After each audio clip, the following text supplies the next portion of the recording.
Uma das histórias mais conhecidas da humanidade é também uma das mais difíceis de entender de verdade.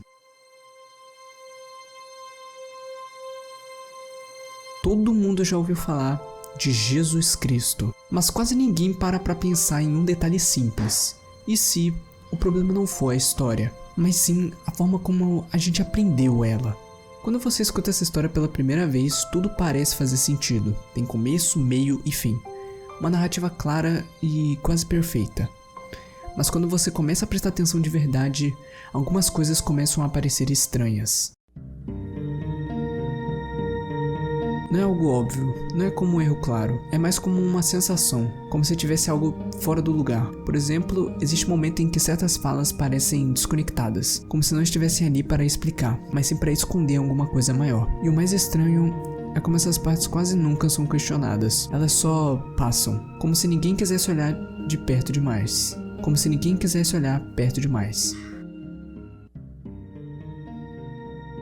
E talvez esse seja o ponto, porque quanto mais você analisa, menos simples a história parece.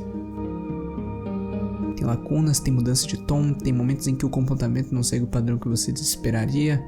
E isso não significa que está errado, mas talvez signifique que está incompleto, ou pior, que a gente simplificou algo que nunca foi simples. E se o que chegou até a gente não for exatamente a história completa, mas sim uma versão organizada, ajustada, interpretada ao longo do tempo, não necessariamente falsa, mas também não necessariamente igual ao que realmente aconteceu, porque toda história muito antiga passa por isso. Ela é contada, recontada e adaptada, até o ponto em que parece perfeita demais, e histórias perfeitas demais costumam esconder alguma coisa.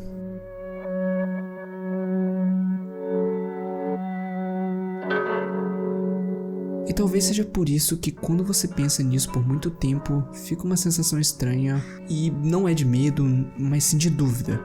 Como se tivesse algo ali que você quase consegue entender, mas nunca totalmente. Como se a história estivesse incompleta, ou como se a gente só tivesse acesso à parte que faz sentido.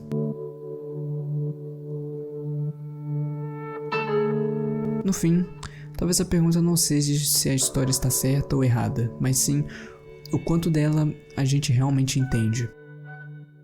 Porque talvez a coisa mais estranha não seja a história em si, mas o fato de que está sendo uma das mais conhecidas do mundo.